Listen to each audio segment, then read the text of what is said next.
justamente lo que quería compartir es algo acerca de lo espiritual, ¿no? Toda la palabra de Dios es espiritual. Dios es espíritu, dice la palabra de Dios, y Él nos reveló su palabra con la finalidad de que nosotros conozcamos sobre asuntos espirituales. Él no nos reveló su palabra para que conozcamos los temas que a los 5 sentidos nosotros podemos llegar a comprender, a ver, sino que nos da una mirada de lo espiritual, una enseñanza de lo espiritual, para que aprendamos que hay un mundo espiritual que afecta al mundo natural, y por lo tanto afecta nuestra vida, nuestras relaciones, todo nuestro entorno, el lugar donde vivimos. Dios es espíritu y por lo tanto su palabra es netamente espiritual, netamente contiene principios y valores espirituales que el hombre necesita conocer. El hombre, al alejarse de Dios, comenzó a manejarse por los 5 sentidos, a la información que recibía por los 5 sentidos, y perdió la perspectiva espiritual. Si bien es cierto que cayó en otro dominio espiritual, que era el del diablo. Dice que todos estamos, el Dios de este mundo habla acerca de Satanás, y que estamos bajo la potestad de Satanás, aquellos que están alejados de Dios, que no creen en Jesucristo. O sea que hay un mundo, hay una realidad espiritual que siempre nos afecta. El tema es de qué lado está nuestro corazón y de qué lado estamos nosotros, ¿no? Dice la palabra de Dios, quiero mostrarles una declaración en Juan 6:63 que hizo nuestro Señor Jesucristo.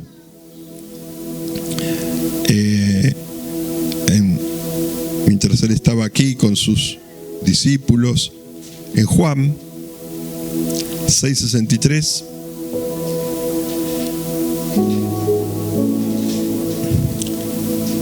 dice: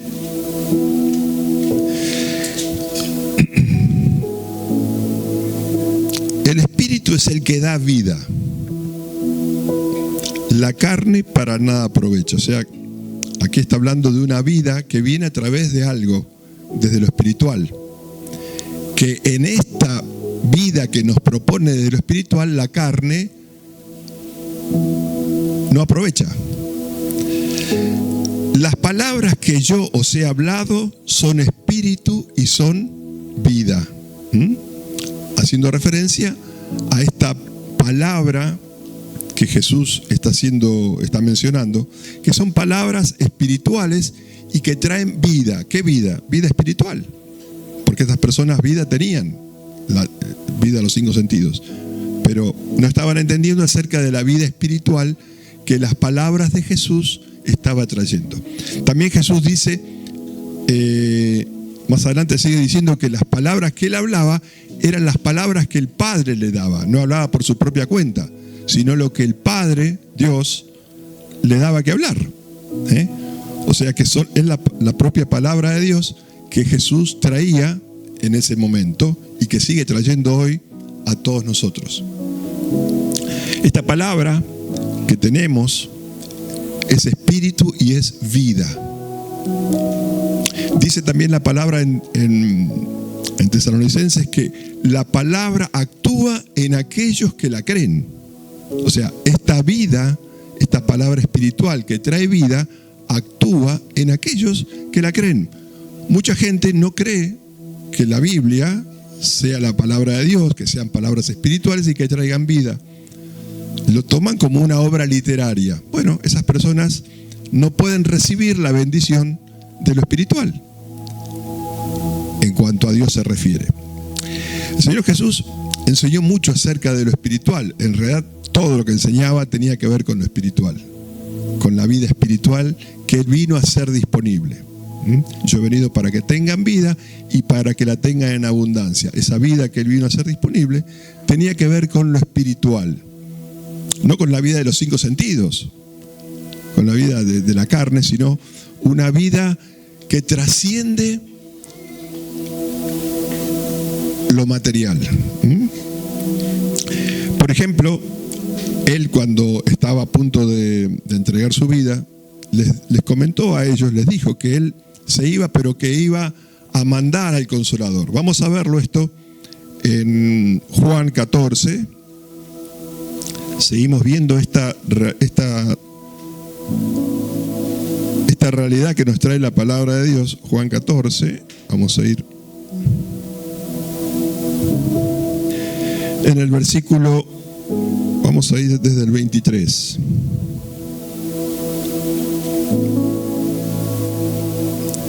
Respondió Jesús y les dijo: el que me ama, mi palabra guardará. ¿Por qué? Porque es palabra de vida, es palabra espiritual y de vida. Mi palabra guardará, y mi Padre le amará, y vendremos a él y haremos morada con él. O sea, Jesús está dando una perspectiva nueva a estas personas que después iba a hacerse realidad a partir del día de Pentecostés, cuando ellos recibieron el Espíritu Santo. El que no me ama no guarda mis palabras. Clarísimo, ¿no?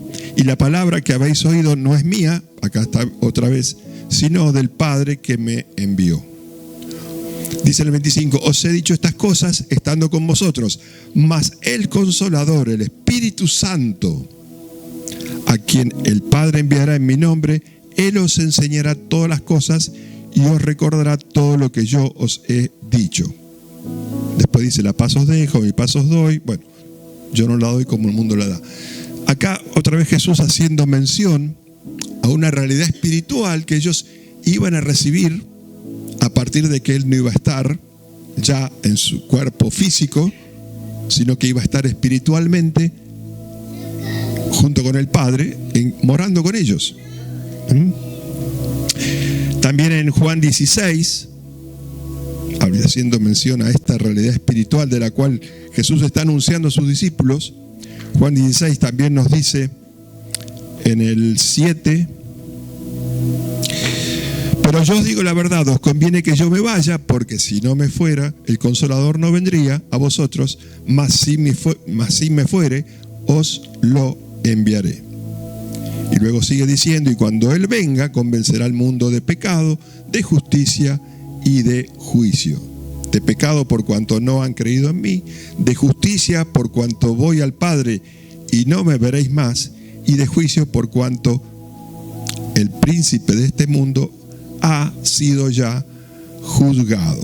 Aún tengo muchas cosas que deciros, pero ahora no las podéis sobrellevar. O sea, Jesús en todo momento habló verdades espirituales. Esas verdades espirituales están contenidas en la palabra de Dios, para que nosotros no ignoremos acerca de un mundo espiritual, acerca de una realidad espiritual que Dios quiere que conozcamos, para no ser ignorantes de esta verdad espiritual que afecta nuestra vida directamente y la vida de todo ser humano. Que conozca el gran dilema, la gran batalla que el ser humano tiene, es la guerra o la batalla que se produce en la mente, sobre la fe de revelación de la palabra de Dios y los 5 sentidos. Es una lucha permanente que tenemos, ¿no? De obedecer la voluntad de Dios o obedecer la carne. Es algo que lo plantea Pablo en Romanos, ¿no? ¿Quién me librará de este cuerpo de muerte? Haciendo referencia a esos deseos carnales que a veces nos invaden y dejamos de lado la voluntad de Dios, lo espiritual. Es interesante ver que Dios, a partir de que una persona renace del Espíritu de Dios, dice la palabra que recibimos Espíritu Santo. Y que ese Espíritu Santo es esta promesa que Jesús les hizo a sus discípulos y que fue hecha realidad a partir de Pentecostés, cuando esos hombres ese día recibieron el Espíritu Santo y la primera evidencia fue hablar en lenguas. A partir de ahí, todo aquel que cree en Jesús, como dice Romanos 19, que si confesares con tu boca que Jesús es el Señor y creyeres que Dios levantó de los muertos, sos hecho salvo, sos puesto aparte para salvación. Y esa persona recibe Espíritu Santo, que dice la palabra de Dios, que es las arras, que es la muestra de nuestra redención. Ese Espíritu Santo nos capacita ahora para ser y andar como Jesucristo. Lo mismo que hizo Jesucristo lo podemos hacer porque hemos recibido esa realidad espiritual por confesarlo a Jesús. Ahora, la palabra de Dios habla mucho acerca de esta realidad espiritual. Vamos a ir al libro de Gálatas. Quiero mostrarles aquí en Gálatas.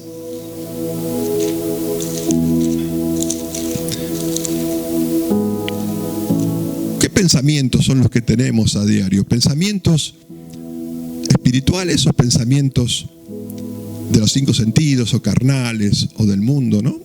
Eso va a hacer que nuestra vida espiritual se manifieste o que no se manifieste. Dice la palabra de Dios en Gálatas 5, vamos a leer.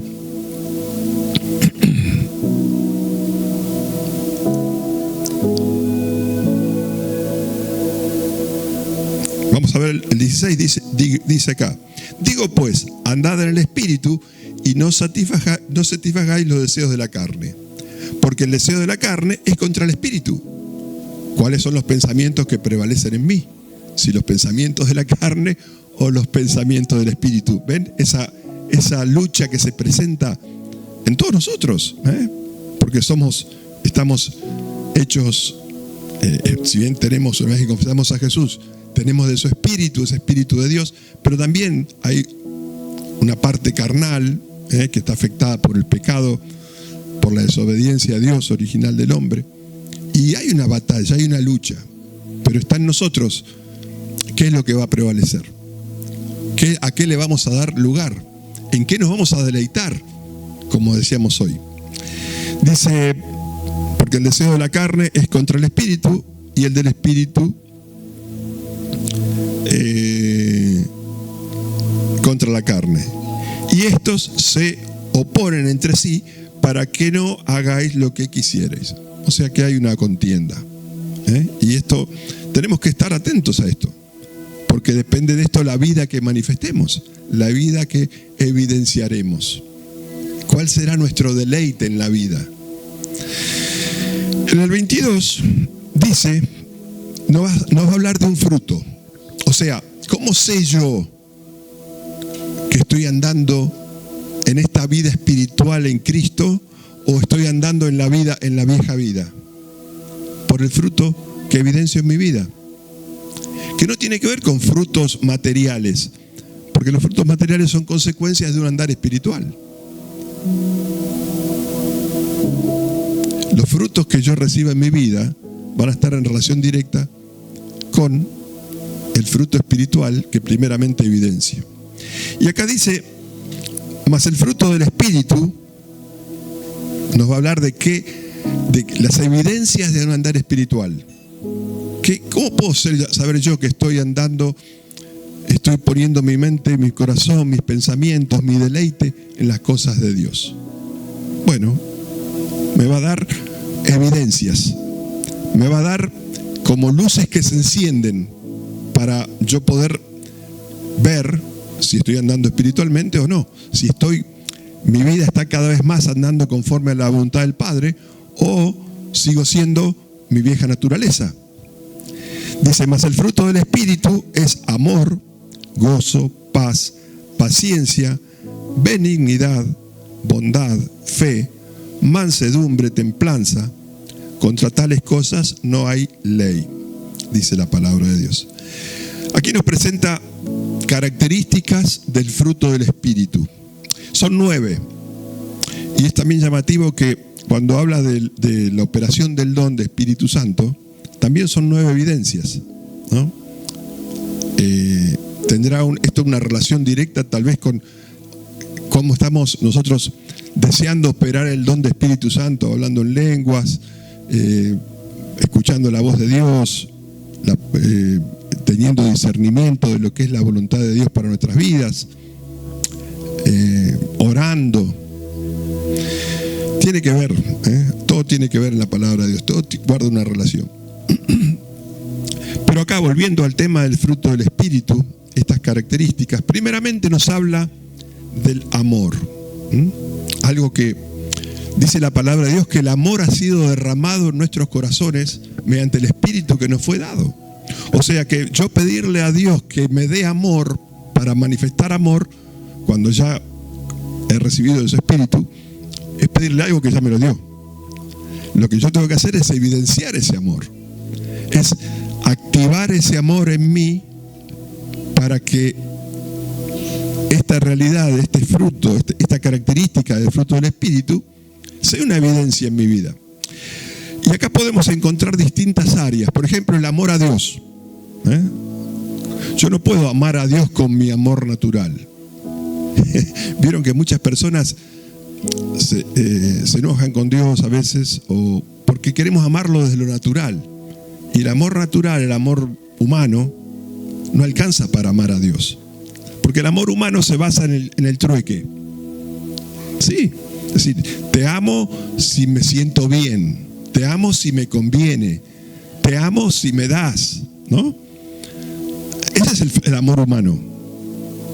¿Por qué tantos matrimonios se destruyen? Porque viven en el amor humano. Mientras todo está bien, mientras somos felices, pero cuando vienen los problemitas, las situaciones, se termina el amor. El amor humano no alcanza para amar a Dios. Tiene que haber un amor, el amor agape, que se llama el amor de Dios, en el corazón del creyente y deseoso de manifestarlo. Porque no siempre Dios te va a hacer los caprichos que vos querés que vengan a tu vida. Porque sabe los tiempos, a veces hay que saber esperar los tiempos y los momentos y qué cosas nos convienen o no. Entonces, a veces nuestros caprichos hacen que reneguemos contra Dios porque realmente no lo estamos amando con el amor de Dios, sino que estamos amando con amor humano, donde el amor humano quiere que haya un intercambio. Entonces, primero tenemos el amor a Dios, luego el amor al prójimo. ¿Estoy amando al prójimo como me pide la palabra de Dios? El primer mandamiento dice amar a Dios por sobre todas las cosas, ¿no? Con todo tu corazón, y amar al prójimo. Amar al prójimo es un mandamiento. ¿Estoy amando a la persona que no merece ser amada a los 5 sentidos? Bueno, otra característica de este amor que Dios nos pide que evidenciemos. El amor a uno mismo, porque no puedo amar al prójimo si no me amo yo. ¿Cómo se evidencia ese amor a uno mismo? Bueno, cuidando mi corazón con la palabra de Dios, cuidando mi manera de hablar, cuidando mi trato con los demás. ¿Cómo me amo yo? Como yo actúo hacia afuera, evidencia el amor que tengo por mí. Y después el amor a las cosas creadas por Dios para que yo las disfrute, no a todas las cosas. Hay amores que a veces no son buenos, por ejemplo el amor al dinero, ¿no? Pero sí puedo disfrutar de la creación de Dios, disfrutar de mis hermanos en Cristo, disfrutar de lo que Dios me ha dado para que yo lo disfrute y viva agradecido. O sea, vemos que el amor, la manifestación del amor de Dios tiene varias facetas en la vida de un creyente. El otro punto es el gozo. El gozo que no es felicidad por las cosas que suceden afuera, sino que es esa paz, esa alegría interior profunda, esa plenitud que se evidencia por saber que uno es hijo de Dios, por saber que Dios te ama y por saber que Cristo habita en vos. Es una plenitud que sentís en el corazón que solamente Dios puede llenar. Y que la obra de Cristo permitió que vos la puedas disfrutar. Dice la palabra de Dios, regocijaos en el Señor siempre. Otra vez digo, regocijaos. Me gozo por lo que Cristo logró por mí. Esa es mi alegría. Voy por la vida con una sonrisa, con una alegría, con una manera de ser positiva, porque Cristo me rescató del lugar donde yo estaba. Y eso se ve, se evidencia, se experimenta. La paz, otra característica de este fruto del Espíritu, es una ausencia de conflicto interior. ¿Vieron? Hay personas que viven en conflicto permanente. Uno les escucha hablar y siempre están con un conflicto en sus vidas. Siempre están con un tema conflictivo. Otras las escuchas hablar y son una paz. te acarician el corazón, te da gusto estar con ellas. Disfrutá de estar con ellas. Paz. Es vivir en armonía, es tener una armonía en tu vida. Una armonía que no depende de lo de afuera, sino depende por la realidad interior que vos experimentaste en Cristo. Es bienestar, es una relación restaurada. Fundamentalmente tiene que ver con una relación restaurada con Dios. Aquella relación que se rompió como consecuencia del pecado y que todos estábamos alejados de Dios, de la ciudadanía de Dios, y por medio de Cristo nos volvimos a reconciliar. Y eso trae paz. El Señor dijo, mi paz os doy, no la doy como el mundo la da. Él vino a traer paz, a reconciliarnos con el Creador, a traernos paz. Estas son evidencias de un andar espiritual que nos sirven para decir, ¿estoy en paz? ¿O estoy todo el tiempo en conflicto, enojado, todo el mundo mirando lo malo? Son como luces que se encienden y que nos dicen, cuidado, no estás teniendo un andar espiritual. Paciencia, la otra característica del fruto. La paciencia es la capacidad que Dios nos da, son virtudes que Dios nos da por medio del Espíritu para saber esperar en Dios, para saber esperar la promesa de Dios en mi vida. A veces nos ponemos impacientes porque, bueno, lo queremos ya, queremos todo ya. La paciencia es una prueba de nuestra fe, es probada nuestra fe. Aguardamos con paciencia lo que Dios ha prometido para mi vida. No nos alteramos por las circunstancias. Es tener confianza, es saber que Dios no falla. Entonces yo puedo tener esa paciencia que me permite esperar al logro de la voluntad de Dios en mi vida, en lo que sea. Y tiene que ver con, en mi relación con los demás, ser paciente con los demás. A veces nos ponemos impacientes con las personas, ¿no? Ser paciente con los demás, orar por los demás, saber esperar los tiempos de cada uno. Y también con nosotros mismos, ser paciente con nosotros. A veces no nos perdonamos cosas, pero ¿cómo soy así? ¿Por qué me pasa esto? Ser paciente con uno mismo también es una manera una característica de la paciencia. Característica, la benignidad. La benignidad tiene que ver con buscar el bien en el otro. Ser una persona benigna es buscar el bien, ver el bien del otro. En todos hay algo bueno, todos hay algo bueno. El tema es que a veces está escondido. El tema es saber encontrarlo. Jesús, estas características que estamos hablando, estas virtudes, las manifestó el Señor Jesucristo en todo su andar. Si lo vemos en la palabra de Dios, podemos ver cómo Él fue benigno, cuando traían la mujer adúltera para lapidarla, y Él vio algo diferente, el que esté libre de pecado, que tire la primera piedra, y vio el corazón de esa mujer. Esa mujer después se arrepintió.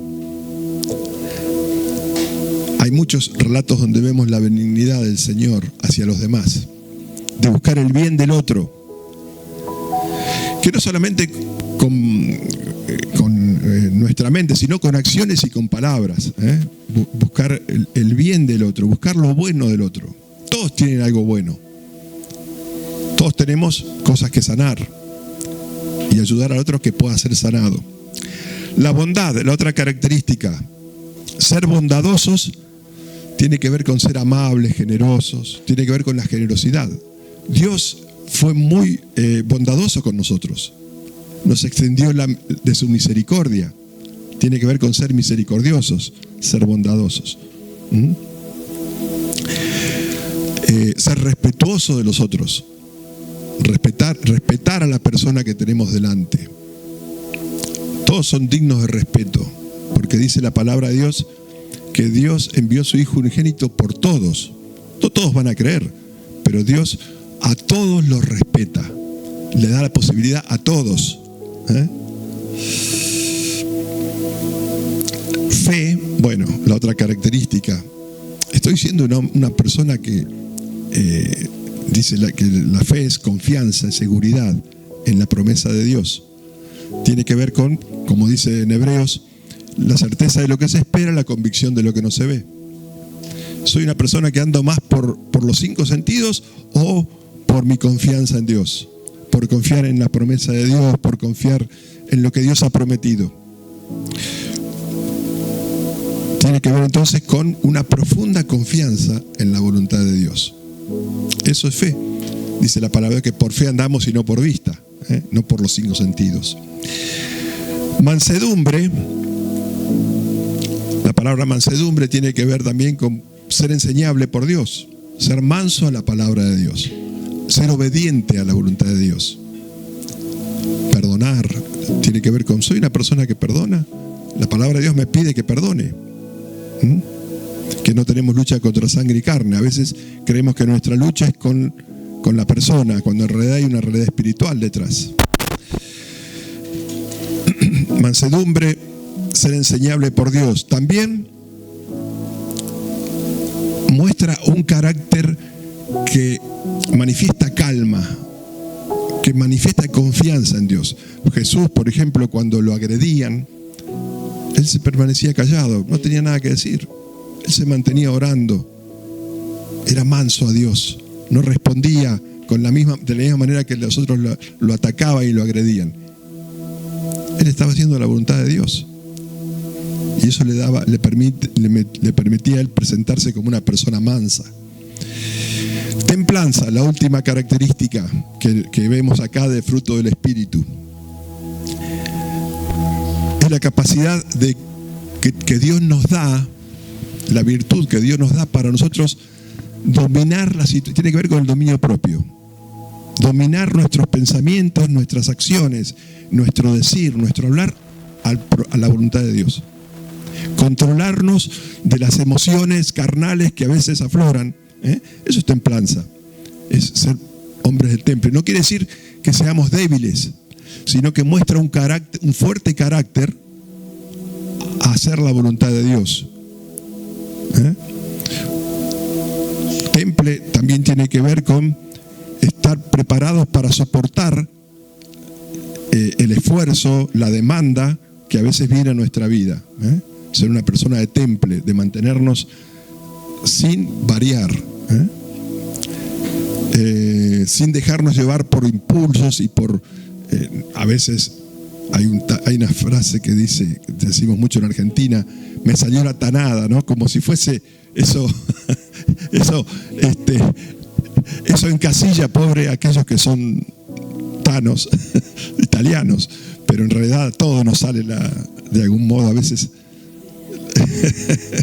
a todos nos sale a veces ese impulso, o el indio, me salió el indio, ¿no? Hay tantas frases que a veces nos identifican, ¿no?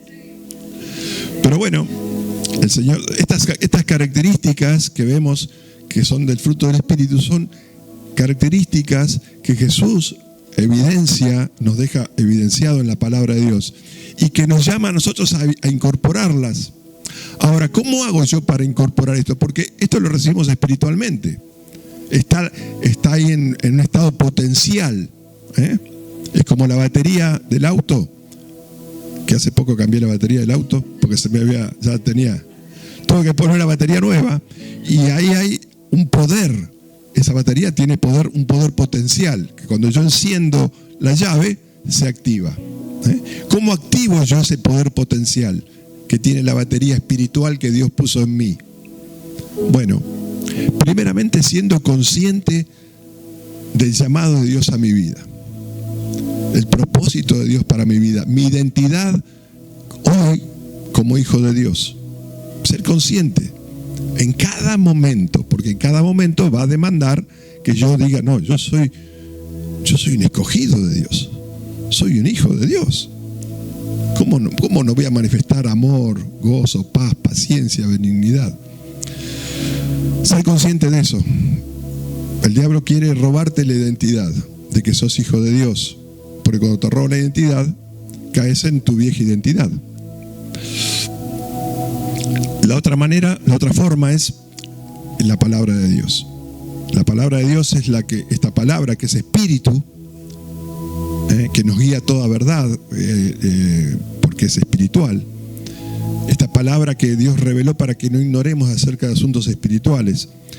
Jeremías decía que había recibido la palabra y la comió, y le fue por gozo y alegría de su corazón, porque el nombre de Jehová se invocó sobre él. Y esto de comer la palabra de Dios tiene que ver con no solamente que sea un alimento intelectual o que sea un pensamiento fugaz, sino que sea parte de mí. Así como cuando ustedes están tomando un mate o comiendo una tortita o haciendo algo y lo disfrutan, y es por gozo, lo hacen porque les trae alegría, les trae placer. Que la palabra sea eso en nosotros, que la incorporemos en nosotros y que sea nuestra, parte de nuestro ser, inseparable. Y el otro punto también es practicar la presencia de Dios. Aquello que no se practica se pierde. Aquello que hay muchas cosas que no se practican y se pierden. Yo les aconsejo que practiquen lo bueno y no lo malo.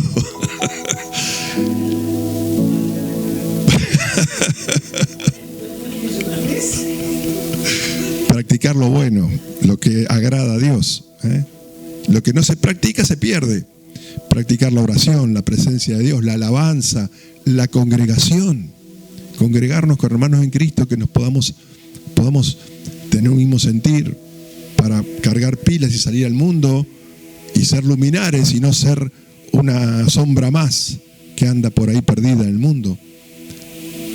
Todo eso tiene que ver con también nosotros activar en nosotros ese fruto del Espíritu, estas características del fruto del Espíritu.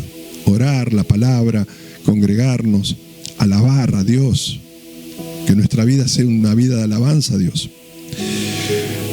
Tener un tiempo de oración con Él, personal, un tiempo de oración que podamos charlar con Dios desde la intimidad de nuestro corazón.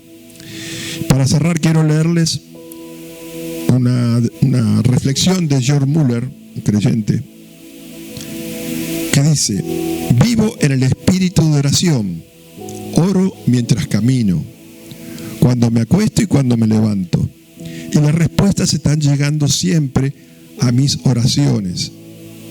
Han sido respondidas decenas de miles de veces. Esto me hacía reflexionar que yo muchas veces he orado y después he tenido la respuesta, pero no me he puesto a agradecer por haber recibido.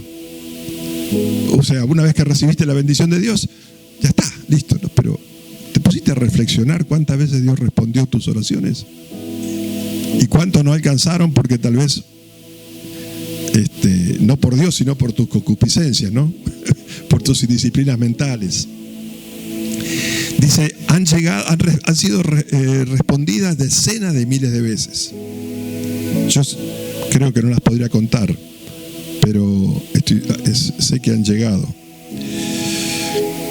Sigue diciendo, habiéndome persuadido de lo correcto de algo, sigo orando por ello. O sea, cuando estoy persuadido de que algo es correcto de acuerdo a la voluntad de Dios, sigo orando. La gran clave es nunca desistir hasta que llegue la respuesta. La gran falta de los hijos de Dios es que no continúan en oración, no perseveran. Si desean cualquier cosa para la gloria de Dios, ¿lo que estoy deseando es para la gloria de Dios o es para gloriarme yo?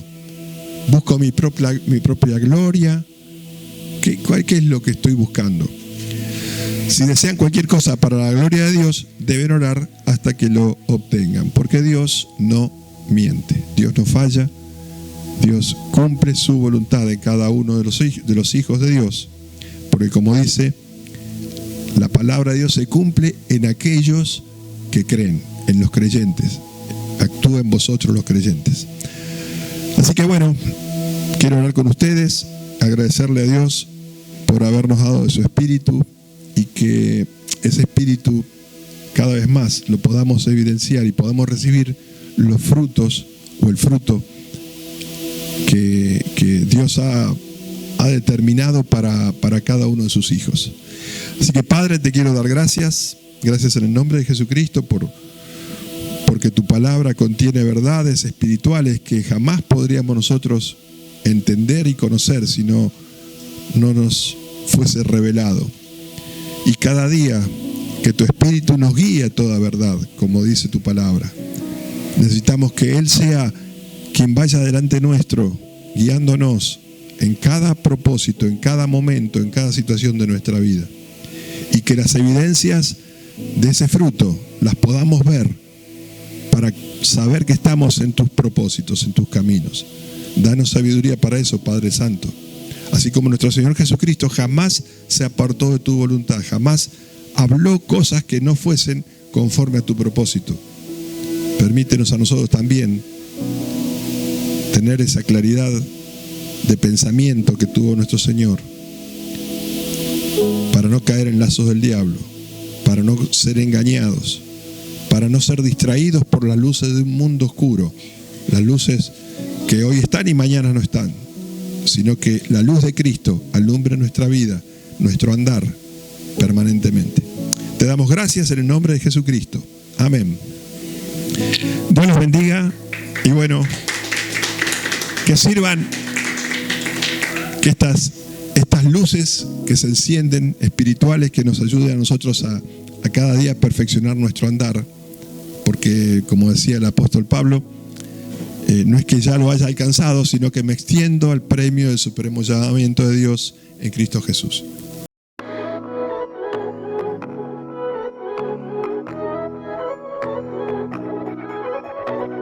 No lo comprendo que aún alguien como yo, tan imperfecto, me pudo alcanzar tu amor. No quiero vivir sin ti, prometo seguir aquí, mis ojos puestos en ti. Aquí me quiero quedar.